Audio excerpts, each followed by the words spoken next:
Good evening, gentlemen. Today we're going to be looking at the industrial society and the new ways of thinking during the first industrial revolution. So to begin, we're going to look at class life during the industrial age, mainly focusing on the lower class and the new middle class that is established. So first, with the industrial cities, urbanization and especially rapid urbanization occurs. The main causes are the changing from the farming economy to a more industrial economy. The farming techniques and new farming techniques that come out don't need the amount of work on the farms, especially hands. So those workers are now moving to cities, and those cities are now becoming overpopulated. So with that population, this now breaks down into social classes. You have a wealthy class at the top. They are mainly the factory owners. You have the middle class, who are mainly the managers of the factory. And then you have the poor working class, the group that is doing all of the manual labor. This is just an example of what a factory town would have looked like much later, more during the second industrial revolution after those new cities have been established. But as you see, the row homes all leading to the big factory. It was a lot of the time it was a factory would spring up, and then the town would then grow around it. During the first, to accommodate the growing population, many of the factories created what were called boarding houses. These are mainly just large empty buildings that they then threw like a little shelf, which would then allow for your bedding. The man in the middle reading the stories, he would be mainly reading the Bible. That would be that manager, that middle class man, and he is doing that for two reasons. One, it's not only to save their souls and talk about the Bible and religious beliefs, but it was also to help them, because many of these people would die during the night. It was very cold, very dark. You're huddled together, so diseases could spread quickly. So many of these people did die in their sleep. But boarding houses were used to accommodate that large population, an influx of workers that would then be working in the factory the next day. So with that, these new cities, because they sprang up so quickly, you had no sewage or sanitation system that allowed for waste to collect on the streets. Because of that, you now have the spread of diseases, especially cholera, and because everybody's so tightly packed, it spreads quickly. And this is during that first industrial age. Later on, when these cities are finally established, they start to remedy these problems, but it still persists. Also, after again being a little bit more established, you have the rise of tenement buildings. This is just to show you the inside and outside of a tenement. These are tenements in New York City. Just to show you, each window in that tenement building is a room. In earlier tenement designs, you did not have to have a window in a room. You could have an interior room, which could become very hot. Waste would be dumped onto the streets or into the back alley, so it was very nasty, and they were also very cramped. It wasn't uncommon to have 8 people living in that one little room. So you had all of your belongings in there. We'll look at this more when we get to the second industrial revolution and Jacob Riis, his great work of how the other half lives. He highlights this. But tenements start to pop up to again accommodate the large population. Many of these tenement buildings were insulated with hay, so If a fire caught, it would burn down very quickly, so it was very dangerous. Again, very cramped. And in the bottom of these tenements, you would have pubs or a factory store. And in that in the factory store, it only took factory money. So the factory could then pay workers with its own type of currency, which guaranteed that the factory did not lose any money, because they were really just paying them in monopoly money, and it was no good anywhere else. So that factory store is where you could purchase, a new shirt, bread, milk, that type of stuff. But also with the pub there, much of the wages went to that pub because life was not very good, and alcoholism does take an effect on that population. When you're going to the factory, factory work was very rigorous. You worked from whistle to whistle. This is again based on the farm system where you worked from sunrise to sunset. It was not uncommon to work between 12 to 16 hours a day. And if you're doing the math, if you are working 16 hours a day, that only leaves about 8 hours worth of sleep. But that's if you fall asleep at the bell and then you wake up at the bell.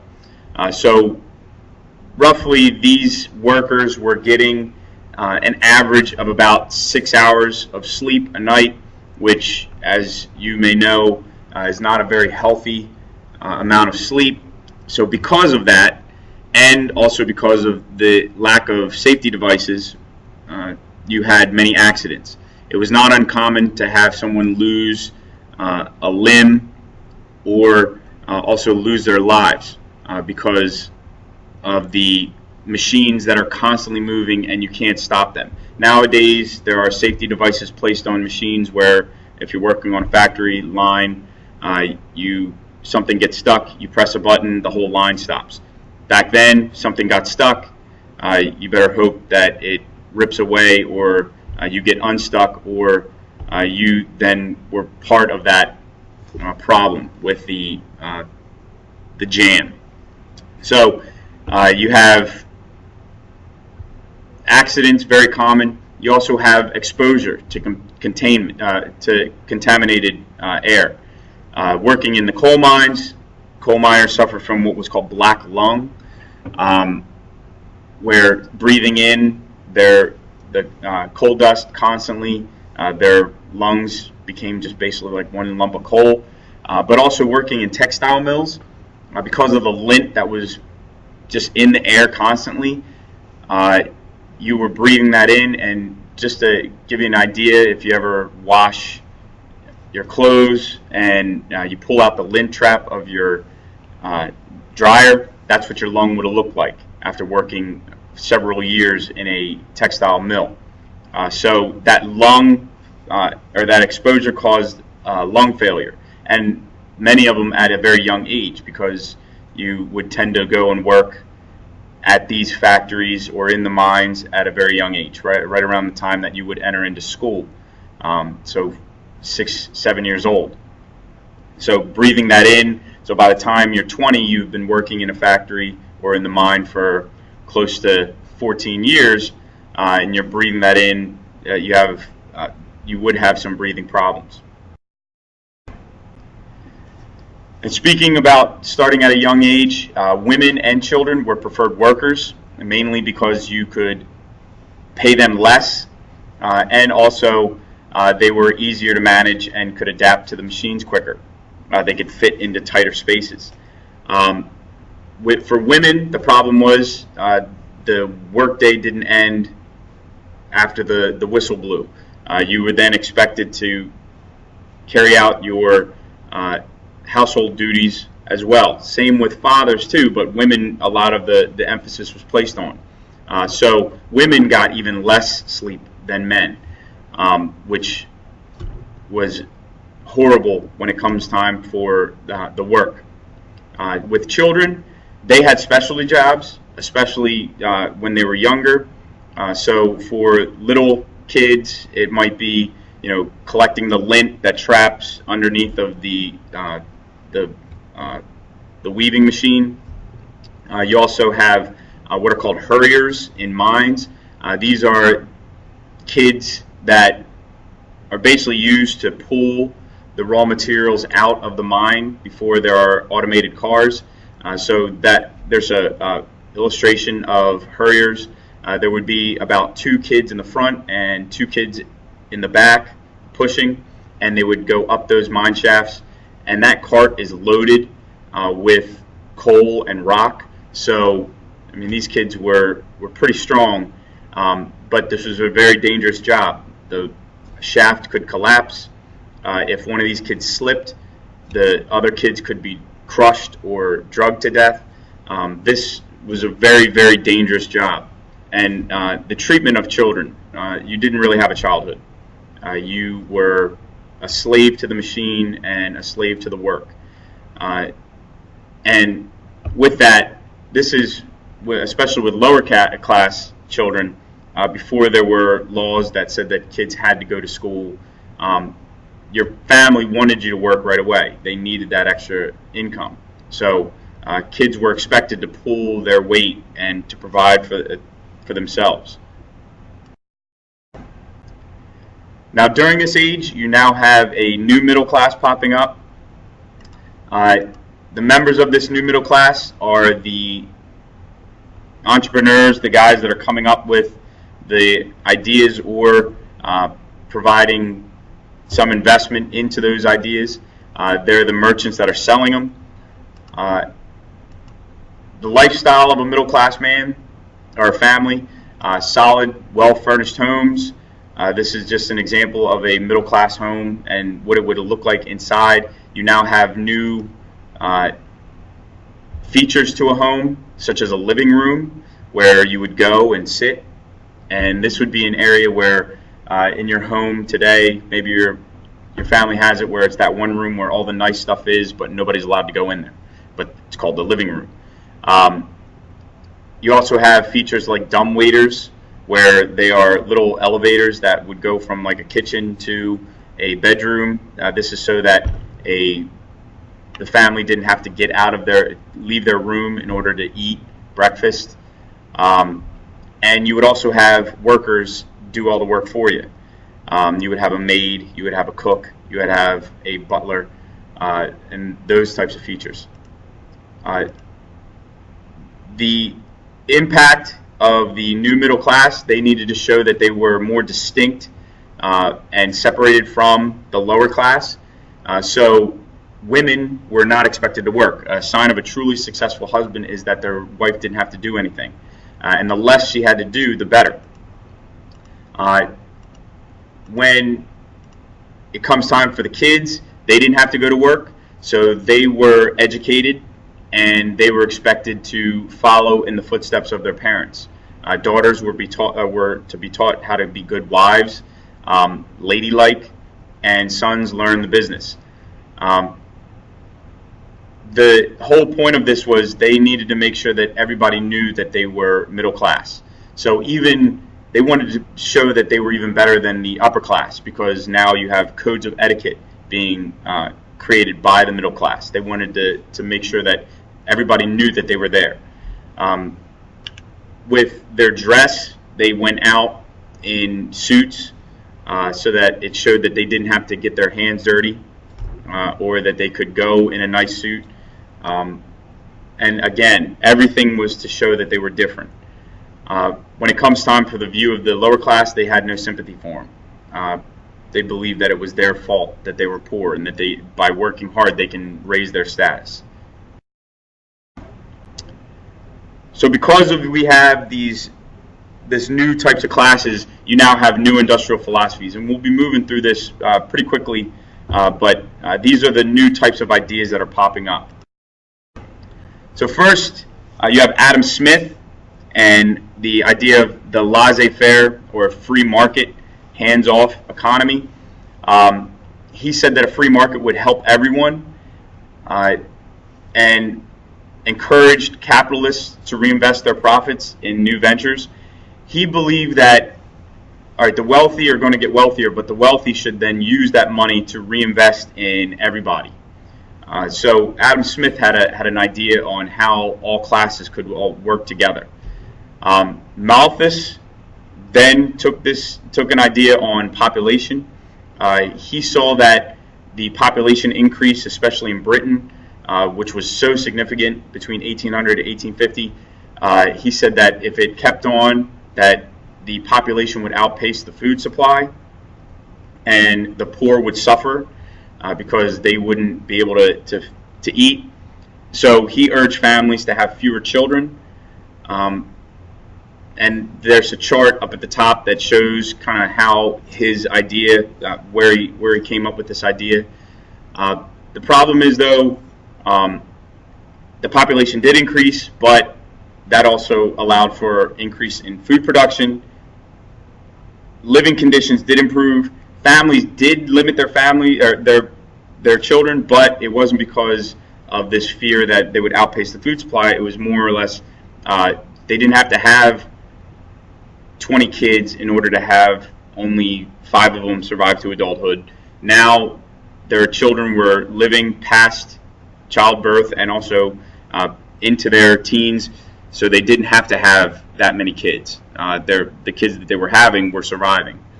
So Malthus was kind of right, but it wasn't all because of the population outpacing the food supply, because it kind of went hand in hand.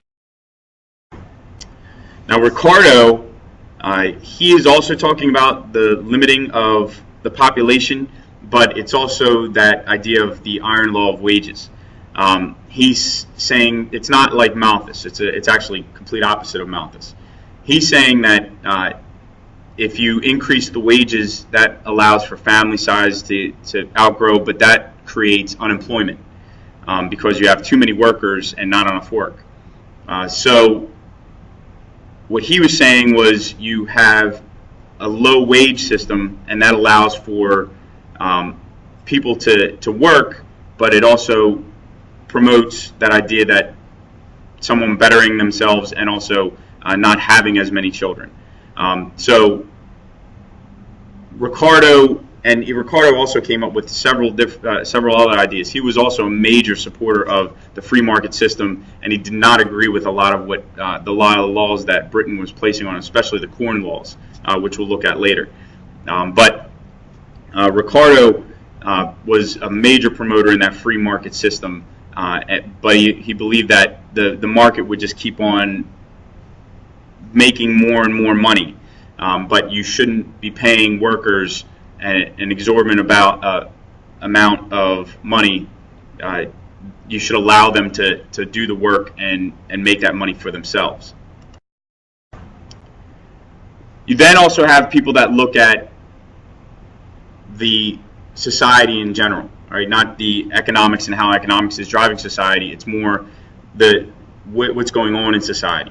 So you have Jeremy Bentham, who comes up with the idea of utilitarianism, that all actions and laws of a society should be based on the greatest happiness for the greatest number, based on utility. So can it work for them? You also have John Stuart Mill, who believed that laissez-faire economics favored the strong over the weak, and that government should step in and help those working class, kind of get rid of that Ricardo idea. So he believed that the reforms should come out that women and workers should have the right to vote, so that they have the power in their own hands. He also called for reforms in child labor and public health, so that people could be looked after, especially the weaker people, children, women, and also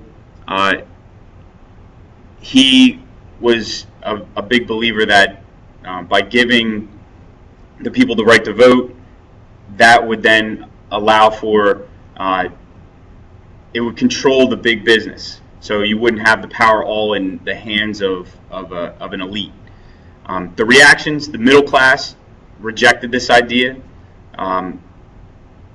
but this was then later used by many governments, where you have the governments looking after the lower class, okay, and providing health care and things of that nature.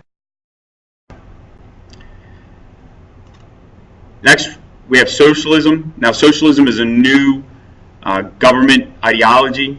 It is the idea that the people as a whole should own the means of production, They would then give those goods to the government, who would then trade those goods into the greater world economy, and then the money that's made should then go back to the people and benefit all members of society, not just the wealthy business owners. The centralized government is only existing to govern, and that's it. So socialism was more, everybody working together and everybody benefiting from that. The government is there again to govern, but they also determine the wants, needs, and resources of the people. Another social change, is the idea of utopians. Utopians, and especially utopian societies, start popping up all over the world. Well, mainly in Britain and the United States. Robert Owen was a factory owner who believed that he could turn his factory into a perfect utopian society. So he said that in his factories, no child labor would be allowed. He does not allow kids to start working under the age of 10. They are provided schooling in his factories. He also encouraged the formation of unions so that the workers would then have a voice. And he uses his new Lanark factory in Scotland as that model society. And it was a very profitable factory. And it showed that a factory could be profitable as well as providing work and living conditions that are substantial to the people. He also provided on-the-site hospitals, workman's comp if they were injured. They didn't lose their job, which was a common thing in many factories. As soon as you were injured, there was somebody ready to just take your place. There was a line at the door. So people didn't call out sick or want to say that they were injured and couldn't work, because then that meant that they would lose their jobs. So Robert Owen showed that you could provide good working conditions and good living conditions and still make a profit off of it. He brings his idea to the United States and establishes, or wants to establish, a factory called New Harmony in Indiana. This does not come to complete fruition, but he does bring that idea that a factory could be substantial and make a substantial profit off of treating their workers well.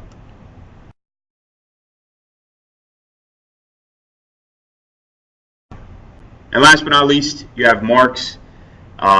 Marx was a historian, and he used economics as the driving force to history. So his idea was that you have two classes. You have the haves and the have-nots, or the bourgeoisie and the proletariat. Now, Marx traveled all over the world. Same with his buddy Engels, who helps write the Communist Manifesto. Engels actually is checking out Shaker communities in the United States, which we'll look at next year. But he said at some point in time in history, the proletariat will overthrow the bourgeoisie. And that would then allow for a complete communist government, which would allow for everyone to share the means of production and also make that profit off of it. He says there is a movement, though. It has to, from capitalist, you have to go to more of a socialist society, and then you would then move into that perfect communist society. We'll look at his philosophy a little bit more in depth later, but he was a major opponent against capitalism. He believed that capitalism favored the prosperity of the few over the many.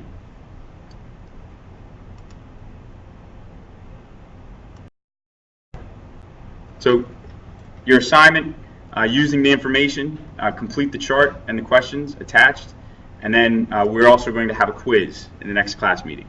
Have a great day.